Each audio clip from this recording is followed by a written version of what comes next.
कांग्रेस पर पाकिस्तान जिंदाबाद के नारे लगाने का बड़ा आरोप। कर्नाटक बीजेपी के आरोपों पर एक्शन में सीएम सिद्धारमैया। क्या कदम उठाएंगे कर्नाटक सीएम सिद्धारमैया?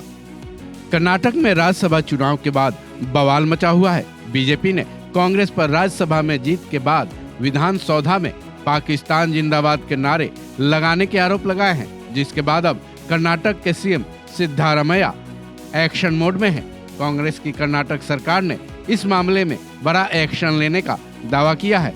खुद कर्नाटक के सीएम सिद्धारमैया ने इस बारे में एक बड़ा बयान दिया है। Not allegation. It is not only allegation by BJP, it is an allegation by media also.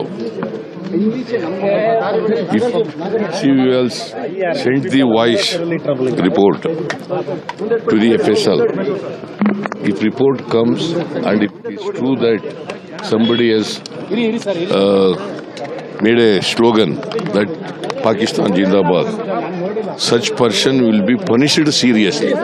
मतलब साफ है, कर्नाटक की कांग्रेस सरकार इस मामले में अब एक्शन मोड में है। नारे लगे हैं या नहीं, और अगर नारे लगाए गए हैं तो उन पर, साथ ही अगर नारे नहीं लगाए गए हैं और बीजेपी ने ऐसे आरोप लगाए हैं तो भी सख्त कार्रवाई की जाएगी।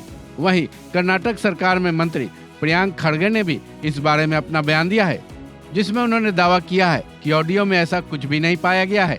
ये बीजेपी की हार की हताशा का नतीजा है। The BJP is desperate after their loss. They did not find anything. It's very clear in the audio that they say Nasir Hussain Zindabad, Syed Saab Zindabad. This is nothing but a desperate measure for the BJP to get back into the game. They will go to any extent to please their masters, the RSS and their high command, even at the cost of rupturing the social fabric of a state like Karnataka. We have got, the party has done an audio forensic check, and it is found there is nothing like that. BJP, as usual, are up to their standard operating procedures when the elections are around the corner. BJP is alleging that the action need to be taken against the person who raised alleged slogans. We are saying there were no slogans raised. What happened in JNU? Was it proved? What happened? Where is the Tukde Tukde gang? What happened to the Tukde Tukde gang? Mr. Amit Shah has told on the floor of the house that there is no institution called Tukde Tukde gang. We don't know who their leader is.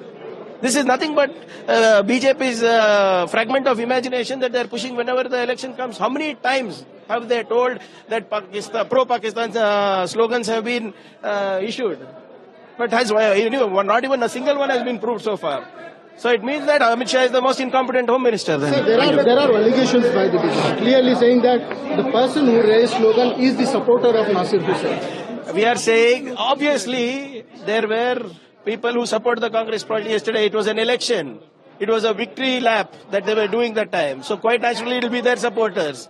They are just misusing this entire incident to gain political mileage. गौरतलब है कि कर्नाटक राज्यसभा चुनाव में कांग्रेस के उम्मीदवार नासिर हुसैन को जीत हासिल हुई है, जिसके बाद जीत की खुशी जाहिर की गई। बीजेपी का आरोप है कि उसी जश्न में नासिर हुसैन के समर्थकों ने पाकिस्तान जिंदाबाद के नारे लगाए थे। हालांकि कर्नाटक विधानसभा के नेता प्रतिपक्ष आर अशोक के इस आरोपों का खुद नासिर हुसैन ने अपने ट्विटर अकाउंट पर एक वीडियो जारी कर खंडन किया है, जिसके बाद अब इस पूरे मुद्दे पर कर्नाटक के सीएम सिद्धारमैया की नजर है। अब इस मुद्दे पर आगे क्या कुछ होता है, सीएम सिद्धारमैया इस मुद्दे पर क्या कुछ एक्शन लेते हैं, यह देखना बेहद अहम है। इस खबर में बस इतना ही। बाकी अपडेट्स के लिए जुड़े रहें वन इंडिया हिंदी के साथ।